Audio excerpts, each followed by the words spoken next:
what is my aim as. Since its establishment in 1964, the organization has in recent years and during APEC last year displayed outstanding capabilities of having a high-skilled workforce of emergency medical technicians to paramedics and administration.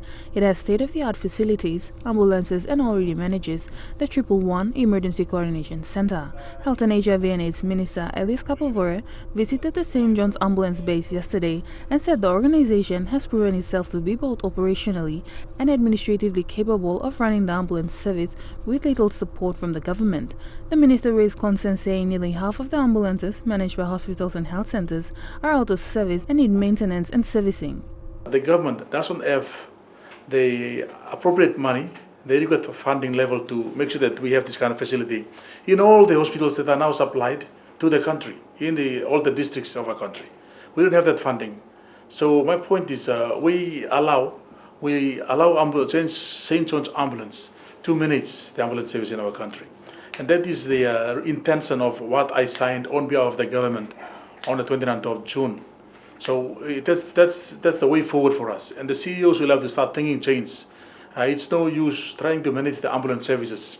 The minister says any distribution of ambulances by the government, business houses or foundations must align well with the national ambulance services. Kapolvore says he would ask the treasurer to commit a grant of 10 million kina for St. John each year to support the rollout and coordination of its operations. He elaborated that the 10 million kina needs to be set aside in the national budget as well.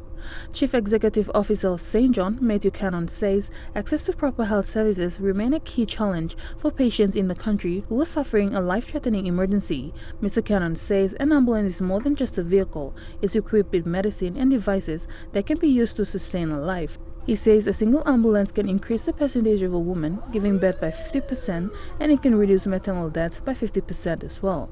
Mr. Cannon made it clear that the National Ambulance Service will be looking at working in partnership and also providing technical support and training to other emergency services. The National Ambulance Service isn't necessarily about taking over every ambulance. It's about working with existing providers, including important air providers like Mission Aviation Fellowship, working with those providers to coordinate care for patients wherever they may be. Michelle Stephen, National Emtv News.